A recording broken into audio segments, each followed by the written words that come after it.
परम सत्कारयोग गुरु की साजी निवाजी सतसंग जीओ, बड़े प्यार ਅਤੇ ਅਦਬ ਸਹਿਤ ਬੁਲਾਓ ਫਤਿਹ। ਓ ਵਾਹਿਗੁਰੂ ਜੀ ਕਾ ਖਾਲਸਾ, ਵਾਹਿਗੁਰੂ ਜੀ ਕੀ ਫਤਿਹ।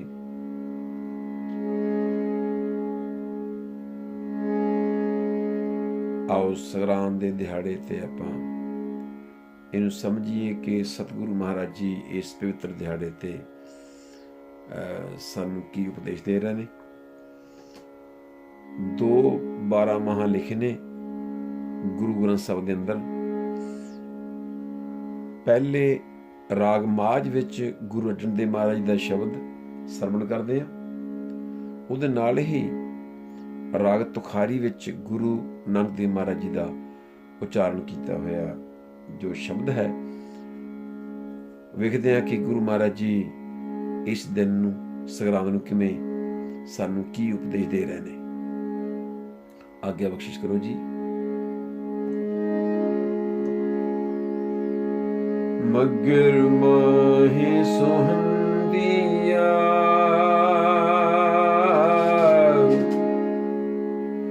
ਮਗਰ ਮਾਹੀ ਸੁਹੰਦੀਆ, ਹਰ ਪਿਰ ਸੰਗ ਬੈਠੜੀਆਂ ਤਿਨ ਕੀ ਸ਼ੋਭਾ ਕਿਆ ਗਣੀ, ਜੇ ਸਾਹਿਬ ਮੇਲੜੀਆਂ ਤਨ ਮਨ ਮੌਲੇ ਆਰਾਮ ਸਿਉ, ਤਨ ਮਨ ਮੌਲੇ ਆਰਾਮ ਸਿਉ, ਸੰਗ ਸਾਧ ਸਹੇਲਣੀਆਂ ਸਾਧ ਜਨਾਂ ਤੇ ਬਾਹਰੀ, ਸਿਰਹਨ ਅਕੇਲੜੀਆਂ ਤਿਨ ਦੁੱਖ ਨਾ ਕਬਹੂ ਉਤਰੇ,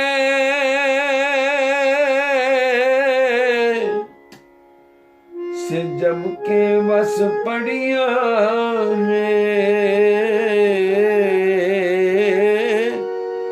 ਜਿਨੀ ਰਾਵਿਆ ਪ੍ਰਭ ਆਪਣਾ,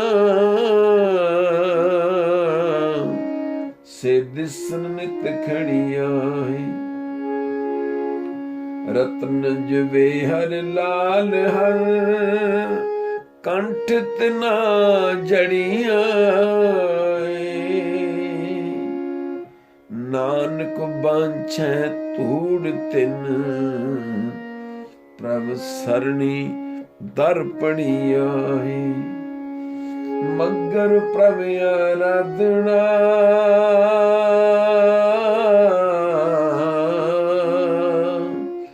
ਬੋੜ ਨ ਜਨਮੜੀਆਂ ਮਗਰ ਪ੍ਰਭ ਆਰਾਧਨਾ, ਬੋੜ ਨ ਜਨਮੜੀਆਂ। ਇਹ ਮੱਘਰ ਮਹੀਨਾ ਸ਼ੁਰੂ ਹੋਇਆ ਹੈ ਜੀ, ਜੋ ਕਿ ਗੁਰੂ ਅਰਜਨ ਦੇਵ ਪਾਤਸ਼ਾਹ ਜੀ ਨੇ ਇਹ ਸ਼ਬਦ ਉਚਾਰਨ ਕੀਤਾ ਹੈ। ਆਪਾਂ ਇਹਦੇ ਬਰੀਫਲੀ ਅਰਥ ਵੀ ਕਰਦੇ ਬਾਅਦ ਵਿੱਚ, ਲੇਕਿਨ ਨਾਲ ਹੀ ਜੋ ਰਾਗ ਤੁਖਾਰੀ ਵਿੱਚ ਲਿਖਿਆ ਹੋਇਆ ਹੈ, ਮੱਘਰ ਮਾਹੁ ਭਲਾ ਹਰ ਗੁਣ ਅੰਕ ਸਮਾਵੇ, ਗੁਣਵੰਤੀ ਗੁਣ ਰਵੇ ਮੈਂ ਪਿਰ ਨਿਹਚਲ ਪਾਵੇ। ਨਿਹਚਲ ਚਤਰ ਸੁਜਾਨ ਵਿਧਾਤਾ, ਚੰਚਲ ਜਗਤ ਸਵਾਇਆ, ਗਿਆਨ ਧਿਆਨ ਗੁਣ ਅੰਕ ਸਮਾਣੇ, ਪ੍ਰਭ ਭਾਣੇ ਤਾਂ ਪਾਇਆ। ਗੀਤ ਨਾਦ ਕਵਤ ਕਣੇ, ਗੀਤ ਨਾਦ ਕਵਤ ਕਵੇ, ਸੁਣ ਰਾਮ ਨਾਮ ਦੁਖ ਭਾਗੈ, ਨਾਨਕ ਸਾਤ ਨਾਹੀ ਪਿਆਰੀ, ਅਬ ਭਗਤੀ ਪਿਰਿਆਗੀ। ਇਹਦੇ ਅਰਥ ਕੀ ਨੇ ਕਿ ਮੱਘਰ ਦਾ ਮਹੀਨਾ ਬਹੁਤ ਸੋਹਣਾ ਹੈ ਜੇ ਹਰੀ ਦੇ ਗੁਣ ਹਿਰਦੇ ਵਿੱਚ ਸਮਾ ਜਾਣ। ਸੋ ਗੁਣਾਂ ਵਾਲੀ ਇਹ ਜੀਵ ਇਸਤਰੀ ਜੋ ਰੂਹ ਬੋਲਦੀ ਹੈ, ਇਹਨੂੰ ਕਹਿੰਦੇ ਜੀਵ ਇਸਤਰੀ। ਕਿਉਂਕਿ ਅੱਗੇ ਮੈਂ ਅਰਜ਼ ਕਰ ਚੁੱਕਾ ਹਾਂ ਕਈ ਵਾਰੀ, ਮੇਰੇ ਖਿਆਲ ਆ ਕਿ ਇਸ ਜੱਗ ਮੇਂ ਪੁਰਖ ਇੱਕ ਹੈ, ਹੋਰ ਸਗਲੀ ਨਾਰ ਸਵਾਈ। ਅਸੀਂ ਸਾਰੇ ਤਮਾਮ ਜੀਵਨ ਜਿਹੜੇ ਹਨ, ਇਹ ਸਾਰੇ ਪਰਮਾਤਮਾ ਦੇ ਅਸੀਂ ਬੱਚੇ ਹਾਂ, ਉਹਦੇ ਜੀਵ ਹਾਂ। ਸੋ ਪਰਮਾਤਮਾ ਸਦਾ ਕਾਇਮ ਦਾਇਮ ਹੈ, ਉਹ ਕਦੀ ਵਿਨਾਸ਼ ਨਹੀਂ ਹੁੰਦਾ। ਸਿਆਣਾ ਹੈ, ਸਭ ਕੁਝ ਜਾਣਨ ਵਾਲਾ ਹੈ, ਸਾਡੇ ਸਾਰੇ ਕਾਰਜ ਰਾਸ ਕਰਨ ਵਾਲਾ ਹੈ। ਸੰਸਾਰ ਫਨਾ ਦਾ ਮੁਕਾਮ ਹੈ, ਚਲਾਇਮਾਨ ਹੈ, ਚੱਲ ਰਿਹਾ ਹੈ। ਕਵੀਆਂ ਤੋਂ ਪਰਮਾਤਮਾ ਬਾਰੇ ਗੀਤ ਸੰਗੀਤ ਅਤੇ ਸ਼ਬਦ ਸੁਣ ਕੇ ਉਸ ਆਪਣੇ ਜੀਵਨ ਦੀ ਤੇ ਆਤਮਾ ਤੇ ਪਰਮਾਤਮਾ ਦੀ ਸੋਝੀ ਪੈਂਦੀ ਹੈ। ਸੁਣ ਸੁਣ ਅੰਧੇ ਪਾਏ ਰਾਹ। ਉਹ ਜੀਵ ਇਸਤਰੀ, ਉਹੀ ਜੀਵ ਆਤਮਾ ਉਸ ਪ੍ਰਭੂ ਨੂੰ ਬਹੁਤ ਪਿਆਰਾ ਲੱਗਦਾ ਹੈ ਜੋ ਪ੍ਰਭੂ ਦੀ ਹਜ਼ੂਰੀ ਵਿੱਚ ਪਰਮਾਤਮਾ ਦੀ ਬੰਦਗੀ ਕਰੇ। ਹੁਣ ਜਿਹੜੇ ਕਿ ਇੱਕ ਲਾਈਨ ਦਾ ਆਪਾਂ ਸ਼ਬਦ ਦੇ ਉਹਦੇ ਅਰਥ ਨੂੰ ਸਮਝ ਲਈਏ ਕਿ ਮੱਘਰ ਮਾਹੇ ਸੁਹੰਦੀਆਂ ਹਰ ਪਿਰ ਸੰਗ ਬੈਠੜੀਆ, ਤਿਨ ਕੀ ਸ਼ੋਭਾ ਕਿਆ ਗਣੀ ਜੇ ਸਾਹਿਬ ਮਿਲੜੀਆ। ਉਹੀ ਜੀਵ ਆਤਮਾ ਮਾਣ ਅਤੇ ਵਡਿਆਈ ਸ਼ੋਭਾ ਪਾ ਸਕਦੀ ਹੈ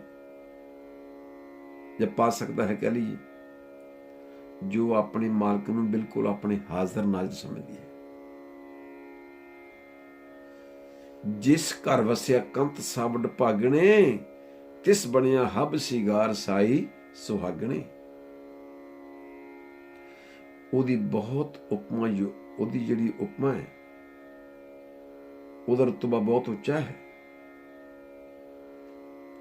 ਕਿਉਂਕਿ ਮਾਲਕ ਨੇ ਆਪਣੇ ਨਾਲ ਮੇਲ ਲਿਆ। ਤਿਨ ਕੀ ਸ਼ੋਭਾ ਕਿਆ ਗਣੀ ਜੇ ਸਾਹਿਬ ਮੇਲੜੀ ਹੈ, ਤਨ ਮਨ ਮੌਲਿਆ ਰਾਮ ਸਿਉ ਸੰਸਾਰ ਸਹੇਲੜੀ ਹੈ। ਸਾਧ ਸੰਗਤ ਕਰਕੇ, ਸਤ ਸੰਗਤ ਕਰਕੇ, ਸਤ ਸੰਗਤ ਉਹ ਜਿੱਥੇ ਇੱਕ ਨਾਮ ਦੀ ਵਿਆਖਿਆ ਹੋਵੇ, ਨਾ ਕਿ ਹੋਵੇ ਬਹੁਤ ਵੱਡਾ ਕੋਈ ਗੁਰਦੁਆਰਾ, ਮੰਦਿਰ ਜਾਂ ਮਸੀਤ। ਉੱਥੇ ਜੇਕਰ ਅਸੀਂ ਰਾਜਨੀਤਿਕ ਗੱਲਾਂ ਕਰਦੇ ਹਾਂ, ਨਹੀਂ, ਕਹਿੰਦੇ ਉਸ ਸਤ ਵਿੱਚ ਜਦੋਂ ਇਹ ਵਿਚਾਰ ਹੋਵੇ ਕਿ ਆਤਮਾ ਪਰਮਾਤਮਾ 'ਚ ਕਿਵੇਂ ਭੇਦ ਹੋਵੇ, ਕਿਹੜੇ ਕਿਹੜੇ ਸਾਡੇ ਵਿੱਚ ਰੁਕਾਵਟਾਂ ਬਣਦੀਆਂ ਨੇ, ਉਹਨੂੰ ਕਿਵੇਂ ਅਸੀਂ ਰੁਕਾਵਟਾਂ ਨੂੰ ਪਾਸੇ ਕਰਨਾ ਹੈ, ਕਿਵੇਂ ਹੰਕਾਰ ਨੂੰ, ਕਿਵੇਂ ਕ੍ਰੋਧ ਨੂੰ, ਕਿਵੇਂ ਕਾਮ ਨੂੰ ਅਸੀਂ ਆਪਣੇ ਜੀਵਨ 'ਚ ਉਹਨੂੰ ਮਤਲਬ ਆਪਣੇ ਅਸੂਲ ਦੇ ਮੁਤਾਬਕ, ਮਰਜ਼ਾਦਾ ਦੇ ਮੁਤਾਬਕ ਵਰਤਣਾ ਹੈ। ਇਸ ਲਈ ਜਿਸ ਤੋਂ ਉਸ ਨਾਲ ਲਿਵ ਲੱਗ ਜਾਂਦੀ ਹੈ ਤੇ ਲਿਵ ਲੱਗ ਜਾਣ ਨਾਲ ਅੰਦਰ ਸ਼ੌਕ ਪੈਦਾ ਹੋਏ ਪਰਮਾਤਮਾ ਮਿਲਣ ਦਾ, ਤਨ ਮਨ ਮੌਲਿਆ ਰਾਮ ਸਿਉ, ਜੋ ਰਮਿਆ ਹੋਇਆ ਰਾਮ ਹੈ, ਉਹ ਅੰਦਰ ਪਰਮਾਤਮਾ ਪ੍ਰਕਾਸ਼ ਹੋ ਜਾਂਦਾ ਹੈ। ਉਸਦਾ ਪ੍ਰਤੱਖ ਮਿਲਾਪ ਕਥਨ ਕੀਤਾ ਜਾਂਦਾ ਹੈ, ਜਿਵੇਂ ਅੰਦਰ ਸੱਚਾ ਨੇਉ ਲਾਇਆ ਪ੍ਰੀਤਮੇ ਆਪਣੇ, ਤਨ ਮਨ ਹੋਏ ਨਿਹਾਲ ਜਾਗੁਰ ਦੇਖਾਂ ਸਾਹਮਣੇ। ਅਸੀਂ ਉਹਨੂੰ ਇਦਾਂ ਸਮਝਦੇ ਕਿ ਸ਼ਾਇਦ ਪਤਾ ਨਹੀਂ ਪਰਮਾਤਮਾ ਹੈ ਜਾਂ ਨਹੀਂ, ਜਾਂ ਅਸੀਂ ਜੋ ਕਹਿ ਰਹੇ ਹਾਂ, ਅਰਦਾਸ ਕਰ ਰਹੇ ਹੋਵੇਗੀ ਕਿ ਨਹੀਂ ਪੂਰੀ ਹੋਵੇਗੀ। ਸਾਜਨਾ ਤੇ ਬਾਹਰੀ ਸੇ ਰਹਿਣ ਅਕੇਲੜੀਆ ਹੈ। ਸਾਧ ਸੰਗਤ ਨੂੰ ਪਰਮਾਤਮਾ ਦੇ ਮਹਿਲ ਦਾ ਦਰਵਾਜ਼ਾ ਕਥਨ ਕੀਤਾ ਜਾਂਦਾ ਹੈ। ਜਦੋਂ ਅਸੀਂ ਕਹਿੰਦੇ ਸੀ ਗੁਰਦੁਆਰੇ ਚੱਲੇ ਹਾਂ ਸਨਾਤ ਸੁਣਨ ਵਾਸਤੇ ਜਾਂ ਸ਼ਬਦ ਕੀਰਤਨ ਸੁਣਨ ਵਾਸਤੇ, ਇਹ ਲਫ਼ਜ਼ ਗੁਰੂ ਘਰ ਲਫ਼ਜ਼ ਸਹੀ ਨਹੀਂ ਹੈ, ਗੁਰਦੁਆਰਾ ਸ਼ਬਦ ਸਹੀ ਹੈ। ਗੁਰੂ ਘਰ, ਗੁਰੂ ਦਾ ਦੁਆਰਾ ਜਿਹੜਾ, ਪਰ ਘਰ ਤੇ ਪਰਮਾਤਮਾ ਜਿੱਥੇ ਸਾਡੀ ਆਤਮਾ ਨੇ ਜਾਣਾ, ਸੋ ਉਹ ਗੁਰਦੁਆਰਾ ਹੈ ਜਿਸ ਰਾਹੀਂ ਸਾਨੂੰ ਮਿਲਣਾ ਅਸੀਂ ਉਸ ਪਰਮਾਤਮਾ ਦੇ ਘਰ ਜਾਣ। ਜਿਵੇਂ ਸੋ ਦਰ ਕਿਹਾ ਸੋ ਕਰ ਕਿਹਾ, ਜਿਤ ਬੈ ਸਰਬ ਸੰਭਾਲੇ। ਤੋ ਸਾਧ ਜਨਾਂ ਤੇ ਬਾਹਰੀ ਸੇ ਰਹਿਣਾ ਕੇਲੜੀਆ ਹੈ, ਤਿਨ ਦੁੱਖ ਨ ਕਾਬੂ ਉਤਰੇ ਸੇ ਜਮ ਕੇ ਵਸ ਪੜੀਆ ਹੈ। ਸਾਧ ਸੰਗਤ ਵਿੱਚੋਂ ਉਹਨਾਂ ਦੇ ਨਾਮ ਸਿਮਰਨ ਦੁਆਰਾ ਪਰਮਾਤਮਾ ਦੀ ਪ੍ਰਾਪਤੀ ਹੁੰਦੀ ਹੈ। ਪਰ ਜਿਹੜੇ ਗੁਰਸਿੱਖ ਜਗਿਆਸੂ ਜਨ, ਕਹਿ ਲਈਏ ਜੀਵ ਰੂਪੀ ਇਸਤਰੀਆਂ, ਸਾਧ ਸੰਗਤ ਤੋਂ ਬੇਮੁਖ ਹੋ ਕੇ ਆਪਣੇ ਆਪ ਵਿੱਚ ਹੀ ਰਹਿੰਦੇ ਨੇ, ਆਪਣੇ ਹੰਕਾਰ ਵਿੱਚ ਮਦਹੋਸ਼ ਰਹਿੰਦੇ ਨੇ, ਜਿਵੇਂ ਕਿਸੇ ਨੇ ਕੋਈ ਨਸ਼ਾ ਪੀਤਾ ਹੋਏ, ਉਹ ਅੰਤ ਨੂੰ ਉਹਨਾਂ ਨੂੰ ਨਰਕਾਂ ਵਿੱਚ ਜਾਣਾ ਪੈਂਦਾ ਹੈ।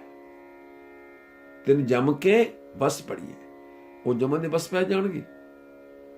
ਜਿਨੀ ਰਾਵਿਆ ਪ੍ਰਭ ਆਪਣਾ ਸੇ ਦਿਸਨਤ ਖੜੀਆ ਹੈ।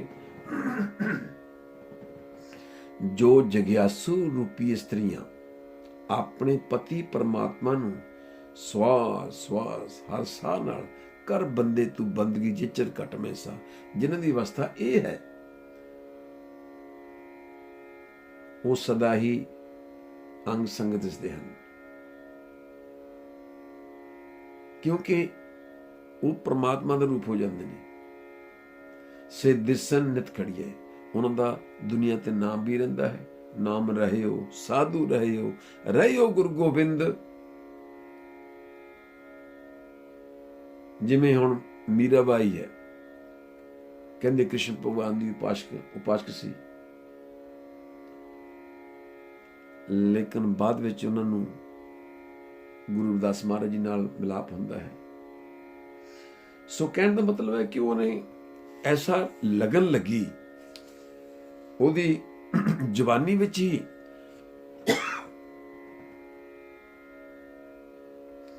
ਉਹ ਛੇਤੀ ਕਾਲਵਾਸ ਹੋ ਗਿਆ। ਮੀਰਾ ਇਸ ਦੇ ਵਿਜੋਗ ਵਿੱਚ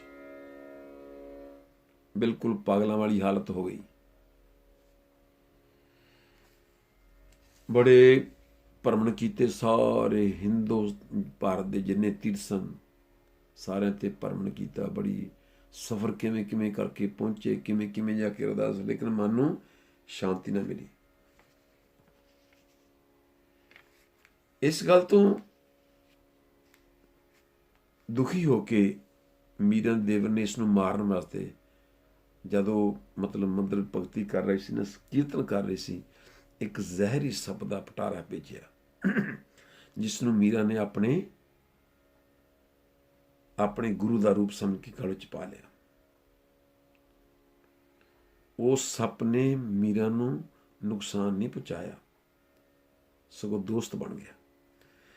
ਇਹੋ ਜਿਹੀਆਂ ਸਾਖੀਆਂ ਮਿਲਦੀਆਂ, ਜਿਵੇਂ ਗੁਰੂ ਨਾਨਕ ਦੇਵ ਮਹਾਰਾਜ ਜੀ ਆਰਾਮ ਕਰ ਰਹੇ ਸਨ, ਸੱਪ ਨੇ ਆ ਕੇ ਛਾਇਆ ਕੀਤੀ, ਉੱਥੇ ਜ਼ਹਿਰ ਖਤਮ ਹੋ ਗਈ।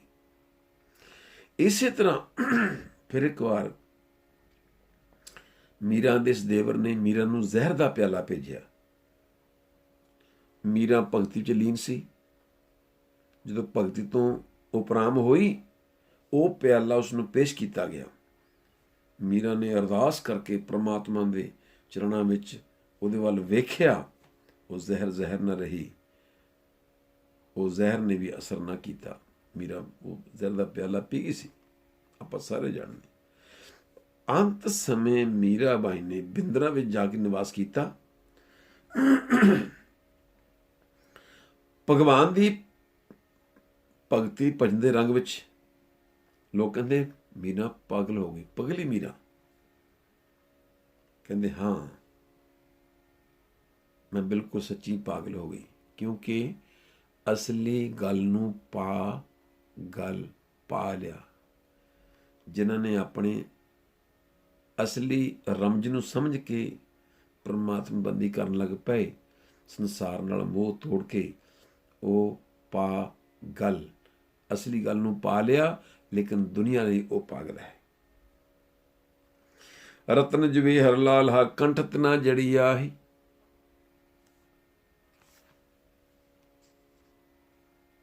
ਜੋ ਆਪਣੇ ਪਤੀ ਦੇ ਅੰਗ ਸੰਗ ਰਹਿੰਦੇ ਹਨ, ਜਿਹਨੂੰ ਆਪਣੇ ਪਰਮਾਤਮਾ ਨੂੰ ਹਾਜ਼ਰ ਨਾ ਸਮਝਦੇ ਨੇ, ਉਹਨਾਂ ਦੇ ਗਲ ਵਿੱਚ ਰਤਨਾਂ ਜਵਾਰਾਂ ਦੇ ਲਾਲਾਂ ਦੇ ਬਣੇ ਹੋਏ ਬਹੁਮੁੱਲੇ ਹਾਰ ਪਹਿਨੇ ਰਹਿੰਦੇ ਨੇ। ਮੱਤ ਵਿੱਚ ਰਤਨ ਜਵਾਹਰ ਮਾਣਕ, ਜੇ ਗੁਰ ਕੀ ਸਿੱਖ ਸੁਣੀ। ਉਹ ਪਰਮਾਤਮਾ ਦੇ ਵੈਰਾਗ ਵਿੱਚ ਰਹਿੰਦੇ ਨੇ। ਸਤਿਗੁਰੂ ਜੀ ਕਹਿੰਦੇ ਨੇ ਕਿ ਰਤਨ ਜਿਵੇਂ ਹਰ ਲਾਲ ਹਰ ਕੰਠਤ ਨਾ ਜੜੀ ਹੈ। ਵੈਰਾਗੀ ਅਵਸਥਾ ਹੋ ਜਾਂਦੀ ਹੈ। ਜੈਸਾ ਕਿ ਪਾਗਲ ਮੀਰਾ ਨੇ ਆਪਣਾ ਸਵਾਸ ਹਰ ਸਾਹ ਨਾਲ ਪ੍ਰੇਮ ਵੈਰਾਗ ਗਿਆਨ ਵਿੱਚ ਬਤੀਤ ਕਰਕੇ ਆਪਣਾ ਉੱਚਾ ਜੀਵਨ ਬਣਾਇਆ। ਨਾਨਕ ਵਾਛੇ ਧੂੜ ਤਿੰਨ ਪ੍ਰਭ ਸਰਣੀ ਦਰ ਪੜੀ ਆਏ। ਗੁਰੂ ਜੀ ਕਥਨ ਕਰਦੇ ਨੇ ਕਿ ਐਸੇ ਪ੍ਰੇਮੀ ਜੋ ਆਪਣੇ ਪ੍ਰੀਤਮ ਦਾ ਹੀ ਰੂਪ ਹੋ ਗਿਆ, ਬਸ ਉਸ ਪਰਮਾਤਮਾ ਦਾ ਮਾਲਕ ਦਾ ਹੀ ਰੂਪ ਹੋ ਗਿਆ, ਤੇ ਉਹਨਾਂ ਦੇ ਚਰਨਾਂ ਦੀ ਖਾਕ ਆਪਣੇ ਮੱਥੇ ਉੱਤੇ ਲਾਉਂਦਾ ਹਾਂ। ਜਿਵੇਂ ਕਬੀਰ ਸਾਹਿਬ ਜੀ, ਇੱਕ ਮੈਨੂੰ ਸ਼ਲੋਕ ਯਾਦ ਆਇਆ ਕਿ ਕਹਿੰਦੇ ਸਮਝਾਉਂਦੇ ਹਨ कबीर सुपने हूँ बरड़ाए कै, जय मुख निकसे राम ताके पग की पानही, मेरे तन को चाम। किसको खुदा कहूं? अपने गुरु को खुदा कहूं, खुदा को खुदा कहूं, या तुमको खुदा कहूं, या खुदा को खुदा कहूं?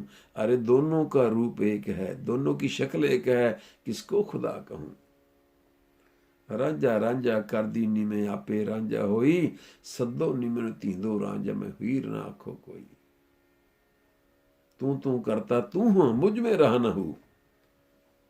जब आपा पर का मिट गया, जब देखा तब तू। ਇਹ ਅਵਸਥਾ ਬਣਾਉਣੀ ਆਪਾਂ।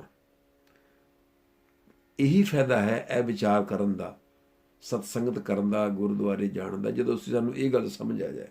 ਮਗਰ ਪ੍ਰਭ ਆਰਾਧਨਾ ਬਹੁ ਨ ਜਨਮੜੀ ਆਹੀ, ਮਗਰ ਪ੍ਰਭ ਆਰਾਧਨਾ ਬਹੁ ਨ ਜਨਮੜੀ ਆਹੀ। ਮੱਘਰ ਮਹੀਨੇ ਦੁਆਰਾ ਉਪਦੇਸ਼ ਕਰਦੇ ਨੇ ਕਿ ਪ੍ਰਭੂ ਦੀ ਆਰਾਧਨਾ ਕਰਨ ਨਾਲ ਸਾਡਾ ਫਿਰ ਜਨਮ ਮਰਨ ਮਿਟ ਜਾਂਦਾ ਹੈ। ਦਿਨ ਰਹਿਣ ਨਾਮ ਤੇ ਆਇੰਦਾ ਫਿਰ ਪਾਏ ਨਾ ਮੁਆ, ਜਿਸ ਤੇ ਉਪਜਿਆ ਨਾਨਕਾ ਸੋਈ ਫਿਰ ਮੁਆ। ਜਿਸ ਤੇ ਉਪਜਿਆ ਨਾਨਕਾ ਸੋਈ ਫਿਰ ਹੋਆ।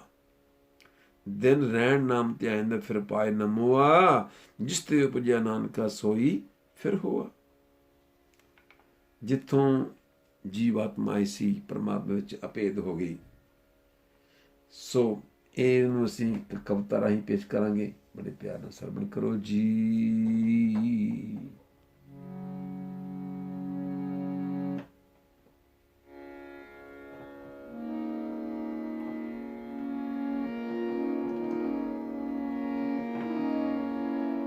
ਮਗਰ ਮਾਹੇ ਸੁਹੰਦੀਆਂ ਉਹ ਸਈਆਂ, ਪਿਰ ਨਾਲ ਜੋ ਬਹਿਣ ਦਨਾਈਆਂ ਦੇ, ਸ਼ੋਭਾ ਉਹਨਾਂ ਦੀ ਕਹਿਣ ਤੋਂ ਬਾਹਰ ਹੁੰਦੀ, ਮਾਹੀ ਜਿਨ੍ਹਾਂ ਨੂੰ ਪਾਸ ਬਿਠਾਈਆਂ ਦੇ, ਜਿਨ੍ਹਾਂ ਨਾਲ ਪਿਆਰ ਪਾ ਛੱਡ ਜਾਂਦੇ,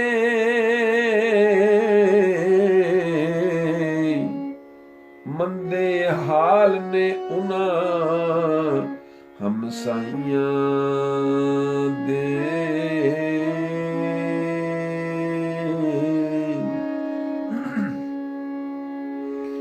ਦਿਨੇ ਰਾਤੋਂ ਭਾਲਦੇ ਫਿਰਨ ਪਾਉਂਦੇ,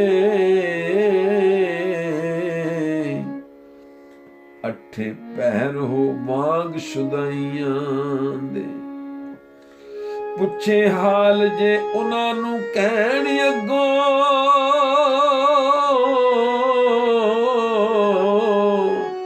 ਪੁੱਛੇ ਹਾਲ ਜੇ ਉਹਨਾਂ ਨੂੰ ਕਹਿਣ ਅੱਗੋਂ, ਹਾੜੇ ਕੱਢਦੇ ਹਾਂ ਜਲ ਹੋੜਿਆਂ ਦੇ।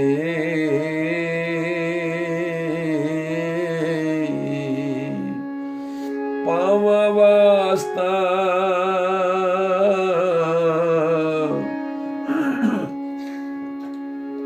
ਪਾਵਾਂ ਵਾਸਤਾ ਅੱਜ ਮਿਲਾ ਕੇ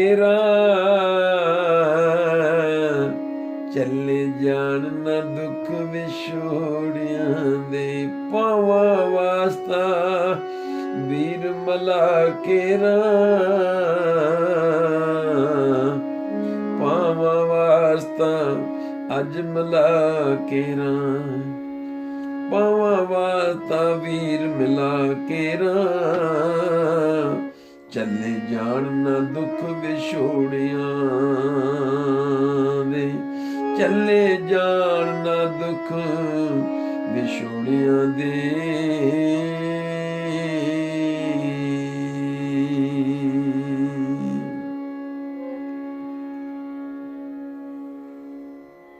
ਸੱਜਣ ਸੱਚਾ ਪਾਤਸ਼ਾਹ ਸ਼ਰਸ਼ਾਨ ਦੇ ਚਾਹੋ, ਜਿਸ ਪਾਸ ਬੈਠੇ ਸੋਈਏ ਸਭਨਾਂ ਦਾ ਵਿਸਾਹੋ।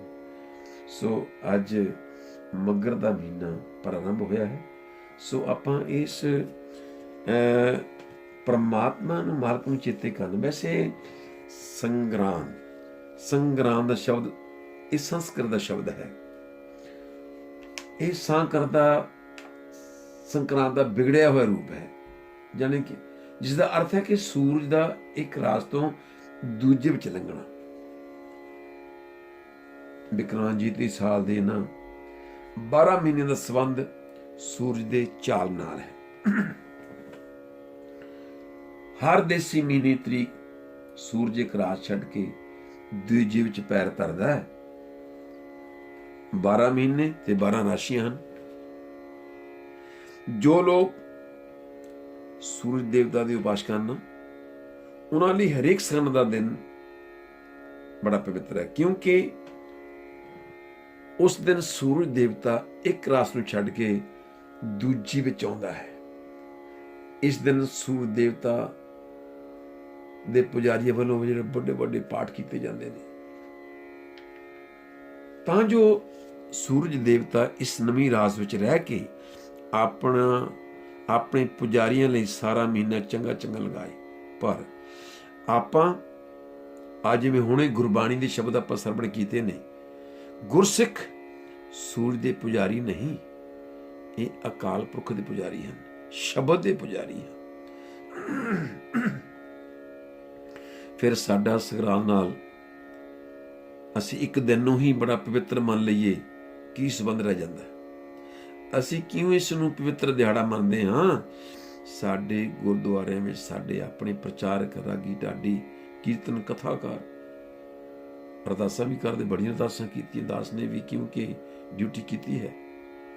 ਅਰਦਾਸ ਕਰਨੀ ਚੰਗੀ ਗੱਲ ਹੈ, ਸ਼ਬਦ ਸੁਣਨਾ ਚੰਗੀ ਗੱਲ ਹੈ, ਲੇਕਿਨ ਸ਼ਬਦ ਕਹਿ ਕੀ ਰਿਹਾ? ਅੱਜ ਜਿਹੜਾ ਹੁਣ ਮਹੀਨਾ ਪ੍ਰਾਰੰਭ ਹੋਇਆ ਹੈ ਮੱਘਰ, ਇਹਦਾ ਅਰਥ ਕੋਈ ਇਸ ਮੱਘਰ ਦਾ ਨਾਮ ਹੈ।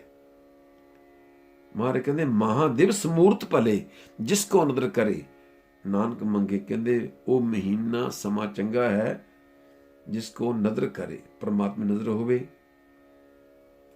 ਸਤਿਗੁਰ ਬਾਜੋ ਅੰਧ ਗੁਬਾਰ, ਥਿੱਤੀ ਵਾਰ ਸੇਵੋ ਮੁਗਧ ਗੁਬਾਰ। ਸੋਈ ਦਿਵਸ ਭਲਾ ਮੇਰੇ ਭਾਈ, ਮੇਰੇ ਭਰਾਵਾ, ਉਹ ਦਿਨ ਭਾਗਾਂ ਵਾਲਾ ਹੈ, ਹਰ ਗੁਣ ਗਾਏ ਪਰਮਗਤ ਪਾਈ। ਗੱਲ ਤੇ ਪ੍ਰਮਾਤਮਾ ਦੇ ਗੁਣ ਗਾਉਣੇ ਆ, ਚਾਹੇ ਕੋਈ ਵਾਰ ਹੋਵੇ, ਕੋਈ ਮਹੀਨਾ ਹੋਵੇ। ਨਾਨਕ ਸੋਈ ਦਿਨ ਸੁਹਾਵੜਾ, ਜਿਤ ਪ੍ਰਭ ਆਵੇ ਚਿਤ, ਜਿਤ ਦਿਨ ਵਿਸਰੇ ਪਾਰ ਬ੍ਰਹਮ, ਫਿੱਟ ਭਲੇ ਰੁੱਤ। ਉਹ ਭਾਵੇਂ ਫਿਰ ਜੇਕਰ ਤੂੰ ਪ੍ਰਮਾਤਮਾ ਨੂੰ ਯਾਦ ਨਹੀਂ ਕੀਤਾ, ਚਿੰਤਨ ਨਹੀਂ ਕੀਤਾ, ਉਹ ਮਹੀਨਾ ਚਾਹੇ ਉਹ ਸੰਗਰਾਂਦ ਹੋਵੇ, ਚਾਹੇ ਪੁੰਨਿਆ ਹੋਵੇ, ਚਾਹੇ ਮੱਸਿਆ ਹੋਵੇ, ਜਦ ਯਾਦ ਨਹੀਂ ਕੀਤਾ ਤੇ ਤੇਰੇ ਵਾਸਤੇ ਉਹ ਜਿਹੜਾ ਉਹ ਡਰਾਉਣਾ ਦਿਨ ਹੈ। ਕਹਿੰਦੇ ਸਾ ਵੇਲਾ, ਉਹ ਵੇਲਾ, ਸੋ ਮੂਰਤ, ਸਾ ਘੜੀ, ਸੋ ਮੋਹਤ ਸਫਲ ਹੈ। ਵਾਹ ਵਾਹ ਵਾਹ ਵਾਹ, ਬੜਾ ਵਿਸਥਾਰ ਨਾਲ ਦੱਸਿਆ। ਫਿਰ ਮੈਂ ਦੁਹਰਾ ਦਿਆਂ, ਸਾ ਵੇਲਾ, ਸੋ ਮੂਰਤ, ਸਾ ਘੜੀ, ਸੋ ਮੋਹਤ ਸਫਲ ਹੈ। ਮੇਰੀ ਜਿੰਦੜੀਏ ਜਿਤ ਹਰ ਮੇਰਾ ਚਿਤ ਆਵੇ ਰਾਮ।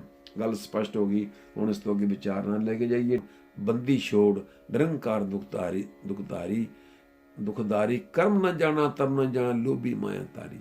ਆਪਾਂ ਵੀ ਇਸ ਜੀਵਨ ਤੋਂ ਆਜ਼ਾਦ ਹੋਣਾ ਹੈ। ਦੀਵਾਲੀ ਦੀਆਂ ਵੀ ਆਪ ਜੀ ਨੂੰ ਮੁਬਾਰਕਾਂ ਜੀ। ਬਹੁਤ ਬਹੁਤ ਧੰਨਵਾਦ ਜੀ। ਵਾਹਿਗੁਰੂ ਜੀ ਕਾ ਖਾਲਸਾ, ਵਾਹਿਗੁਰੂ ਜੀ ਕੀ ਫਤਿਹ।